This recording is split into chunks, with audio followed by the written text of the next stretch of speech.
সবাই রে বললো তোমাদের স্বর্ণগুলো ফালাও। স্বর্ণগুলো ফেললো, বনি ইসরায়েলের স্বর্ণগুলোকে গলিয়ে সে একটা গরুর বাচ্চা বানালো। গোবৎস, কিসের বাচ্চা? দেখেন গরুর পূজা কিভাবে শুরু হয় পৃথিবীতে প্রথম। গোবৎস পূজা, গরুর বাচ্চার পূজা কিভাবে। এখন বনি ইসরায়েল হচ্ছে পৃথিবীর সবচেয়ে গোয়ার জাতি। তারা বলে, মুসা তুমি যে আল্লাহর সাথে কথা বলো আমরা তো দেখি না, তুমি যে কথা বলো আমরা তো শুনি না, তো কি করতে হবে? বনি ইসরায়েল বলে, আমাদের মধ্য থেকে 70 জন নিয়ে যাইতে হবে তোর পাহাড়ে। ওরা আয়সা যদি কয় হয় আমরা শুনছি, তাহলে বিশ্বাস করব। কত বড় ডাকাত দেখছেন বনি ইসরায়েল। এদের চেয়ে গোয়ার জাতি নাই। এত গোয়ার তুমি করেছে মুসা আলাইহিস সালামের সাথে। তুমি যে আল্লাহর সাথে কথা বলে আমরা তো দেখি, কি করব? 70 জন আমাদের বন্ধু বান্ধব যে যদি দেখে, তারা বললে ওকে আস, 70 জন আস। 70 জন নিয়ে গেল। মুসা আলাইহিস সালাম হারুন আলাইহিস সালামকে খেলাফা দিয়ে গেলেন, আল্লাহ ওনাকে নবী বানালেন। মুসা আলাইহিস সালাম বললেন, হারুন খবরদার, বনি ইসরায়েলের মধ্যে তাওহীদের বাণী প্রচার করবা, ঐক্য ধরে রাখবা, বিচ্ছিন্ন হতে দিবা না। চলে গেছে। এইদিকে বনি ইসরায়েলের এক দুষ্ট লোক ছিল, নাম সামিরি। কি নাম? সামিরি। সে সবাই রে বললো তোমাদের স্বর্ণগুলো ফালাও। স্বর্ণগুলো ফেললো, বনি ইসরায়েলের স্বর্ণগুলোকে গলিয়ে সে একটা গরুর বাচ্চা বানালো। গোবৎস, কিসের বাচ্চা? দেখেন গরুর পূজা কিভাবে শুরু হয় পৃথিবীতে প্রথম। গোবৎস পূজা, গরুর বাচ্চার পূজা কিভাবে। সে স্বর্ণ গলি গরুর বাচ্চা করে, জিবরাইল আলাইহিস সালাম যে জমিনে এসেছিলেন, ওই ফেরেশতার পায়ের নিচের একটু মাটি সে বুদ্ধি করে প্যাকেটে রেখে দিছিল। সে গরুর বাচ্চা বানায় স্বর্ণ দিয়ে গলিয়ে ওই মাটি এটার মধ্যে ঢুকাই দিছে ভেলকি দেওয়ার জন্য। স্বর্ণ দিয়ে বানানো গোবৎস গরুর বাচ্চার গায়ে যখন সেই মাটি ছুঁড়ে দেয়া হলো, এখন বাছুরের ভেতর থেকে ভ্যাঁ ভ্যাঁ আওয়াজ আসতেছে। কি আসতেছে? সবাই তো অবাক। সামিরি বলে, আরে তোমরা যে 70 জন দিয়ে মুসা আলাইহিস সালাম রে পাঠাইছো, ওইদিকে এত ঘুরতেছে, আল্লাহরে খুঁজে পায় না, আল্লাহ তো এটার ভিতরে ঢুকছে। নাউজুবিল্লাহ বলবেন না? তোমরা যে 70 জন দিয়ে পাঠাইলা, 70 জন নিয়ে মুসা আলাইহিস সালাম খালি ঘুরতেছে, আল্লাহরে পায় না। পাবে কেমনে? আল্লাহ তো, নাউজুবিল্লাহ, এটার ভিতরে সেজদা দাও। এই সেজদা দিয়ে গেল।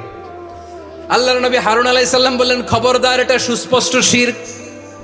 আল্লাহ সব গুনাহ মাফ করে, শিরকের গুনাহ মাফ করে না। খবরদার, তোমরা থামো। কে শোনে কার কথা? এই যে যেমন এখন আমরা, আপনারা আমার কথা শুনতেছেন না? শুনতেছেন? হারুন আলাইহিস সালাম বললেন, খবরদার, এই শিরকি কাজে তোমরা সংযুক্ত হয়ো না। তোমাদেরকে কি মনে নাই আমার ভাই মুসা আলাইহিস সালাম কি বলছে? আল্লাহ শিরক মাফ করে না। খবরদার, শিরক করো না, আল্লাহরে ভয় করো। হারুন আলাইহিস সালাম তাদেরকে বুঝালেন, শিরক করো না, আল্লাহরে ভয় করো। শুধু এতটুকুই তিনি বুঝালেন, দাওয়াতি কাজ পালন করলেন, কিন্তু প্রতিরোধ করেন নাই, সশস্ত্র সংগ্রামে লিপ্ত হন নাই, বাধা দেন নাই। কারণ গৃহযুদ্ধ বেঁধে যেতে পারে। উনি ভাবলেন, আমি যদি আমার বাহিনী নিয়ে দাওয়াত দেওয়ার সাথে সাথে প্রতিরোধ করি, আক্রমণ করি, ওরাও আমারে আক্রমণ করবে, ব্লাডশিড হবে, রক্তপাত। এমন অবস্থা হবে বনি ইসরায়েলের মধ্যে, যেটা হয়তো আমার ভাই মুসাও কন্ট্রোল করতে পারবে না। সুবহানাল্লাহ কইবেন না? এক একজন নবীকে আল্লাহ তাআলা কি ইন্টেলেক্ট দিয়ে পাঠিয়েছেন। তিনি ভাবলেন, আমি দাওয়াতি কাজটাই করি, এটা যে হারাম এটা থেকে শুধু বারণ করি, কিন্তু প্রতিরোধ না করি। আমি যদি ঐক্য ধরে রাখতে পারি, বাকিটা আমার ভাই সামলে নেবে। সুবহানাল্লাহ। হারুন আলাইহিস সালাম প্রতিরোধ করলেন না।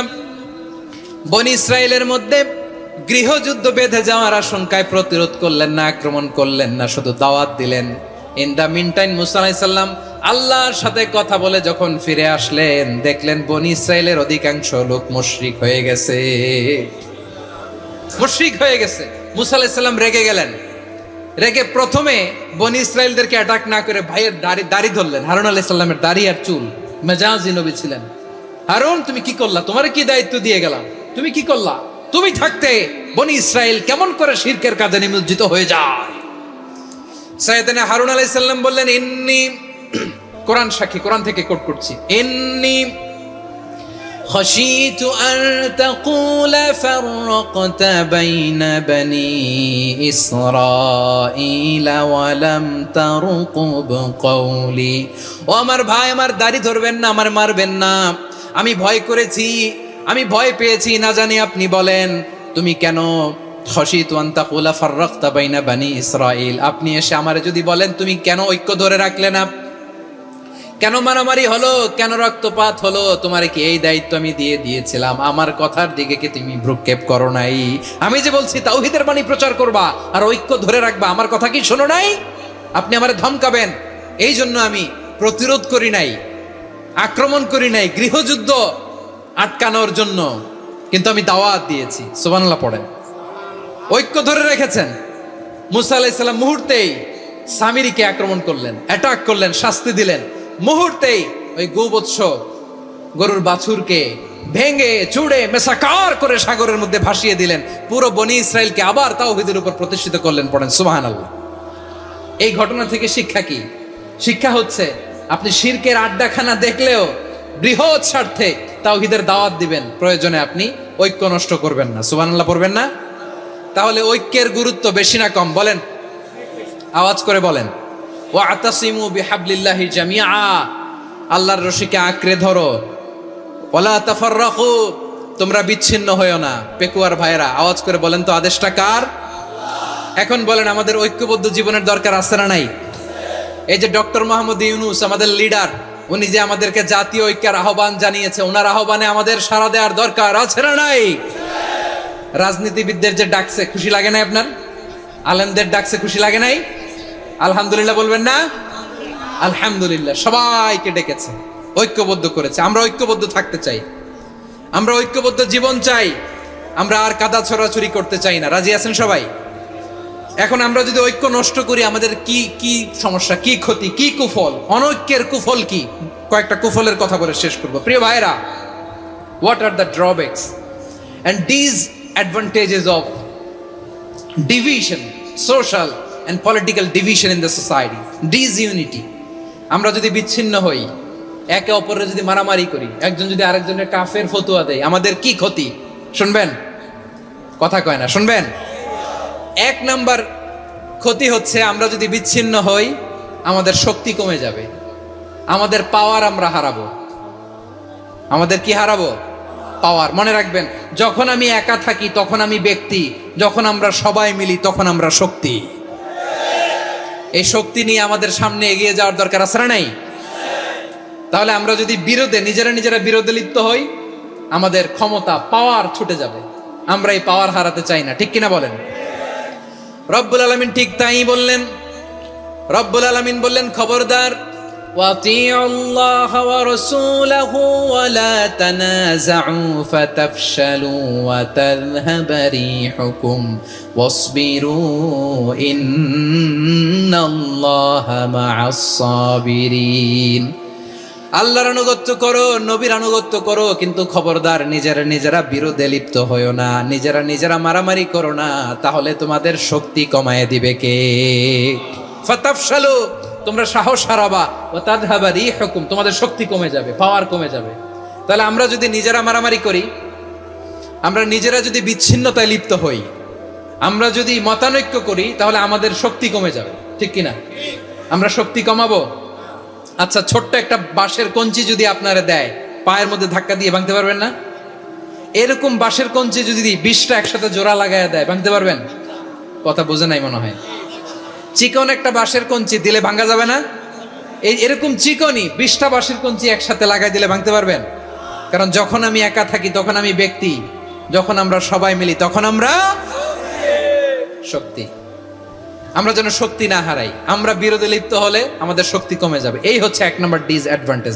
2 নম্বর ডিসঅ্যাডভান্টেজ হচ্ছে, আমরা নিজেরা বিরোধে লিপ্ত হলে অন্যরা আমাদের মাথায় কাঁঠাল ভেঙে খাইতে সুবিধা হয়। কথা বোঝেন নাই? আমরা যদি বিরোধে লিপ্ত হই, তাহলে পরাশক্তিগুলোর সুবিধা, তখন আমাদের কাউকে দিতে হবে ট্রানজিট, কাউকে দিতে হবে সেন্ট মার্টিন, কাউকে দিতে হবে দেশের অর্ধেক। চিল্লায় বলো ঠিক কিনা? নিজেদের প্রবলেম সলভ করার ক্যাপাসিটি আমাদের আর থাকবে না। আমরা যদি বিরোধে জড়াই, আমার কলিজার টুকরা পেকুয়ার ভাইরা, আমরা বিরোধ করব না, আমরা বিচ্ছিন্ন হব না। নিজেরা বিরোধে জড়ালে পরাশক্তিগুলো আমাদের মাথায় কাঁঠাল ভেঙে খায়। তখন ভারতের পিছনে দৌড়াতে, আমেরিকার পিছনে দৌড়াতে আমাদের জুতার তলা ক্ষয় হইয়া যাইবে। নিজেরা নিজেদের প্রবলেম সলভ করা যাবে না। আমরা যদি অন্যের পিছনে না দৌড়াতাম আর এই বিরোধকে থামাতে পারতাম, বাংলাদেশ আজকে যেখানে আছে তার কমপক্ষে 50 গুণ সামনে থাকতো। চিল্লায় বলেন ঠিক কিনা? তাহলে 1 নাম্বার ক্ষতি হচ্ছে আমাদের পাওয়ার লেস হয়ে যায়, আমরা দুর্বল হই যদি আমরা বিরোধ করি। 2 নাম্বার হচ্ছে পরাশক্তিগুলোর সুবিধা নেয়। 3 নাম্বার হচ্ছে আমাদের উন্নয়ন, দেশের উন্নতি, অগ্রগতি এটা স্থবির হয়ে যায়, এটা বাধাগ্রস্ত হয়। প্রিয় ভাইয়ের, ইউনিটি, ঐক্য হচ্ছে একটা দেশের উন্নয়নের মূল ভিত্তি। 2 জন কইছে ঠিক। এদিকে এখন কয়েকজন কইছে ঠিক। ঐক্য হচ্ছে একটা দেশের, জাতীয় ঐক্য হচ্ছে কোন দেশের উন্নয়ন অগ্রগতির মূল ভিত্তি। ঠিক কিনা বলেন? ইউনিটি অফ এ কান্ট্রি, এটা হচ্ছে একটা সাস্টেইনেবল ডেভেলপমেন্ট, সোশ্যাল স্ট্যাবিলিটির জন্য এটা অনেক গুরুত্বপূর্ণ। এজন্য বিরোধের কোনো স্থান আমরা দিব না, আমরা ঐক্যবদ্ধ থাকবো ইনশাআল্লাহ। বলেন। আর কখনো কাউরে কাফের বলে গালি দিবেন? তুই জাহান্নামী বলবেন? ঝগড়া লাগলে লাগাই দিবেন? তাহলে কি করবেন? মিলায় দিব। আওয়াজ করে বলেন, কি করব?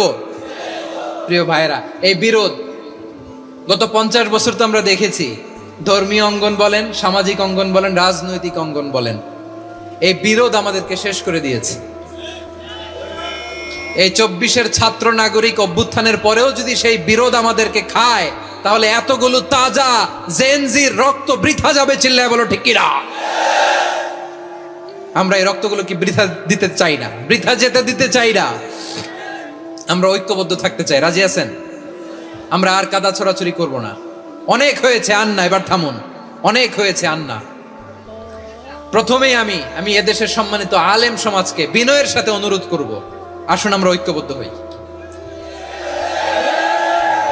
আজকের এই পেকুয়ার ঐতিহাসিক তাফসিরুল কোরআনের প্রোগ্রাম থেকে আমি সম্মানিত আমার মাথার তাজ ওলামাদেরকে জাতীয় ঐক্যের আহ্বান জানাই। পেকুয়ার এই ঐতিহাসিক তাফসিরুল কোরআনের প্রোগ্রাম থেকে আমি আমার সম্মানিত রাজনৈতিক ব্যক্তিবর্গদেরকে জাতীয় ঐক্যের আহ্বান জানাই। অনেক হয়েছে আন্না। আধিপত্যবাদকে রুখে দিতে হলে, বাংলাদেশের বিরুদ্ধে যে কোনো ধরনের ষড়যন্ত্রকে রুখে দিতে হলে জাতীয় ঐক্যের কোনো বিকল্প নাই। চিল্লায় বলো ঠিক কিনা?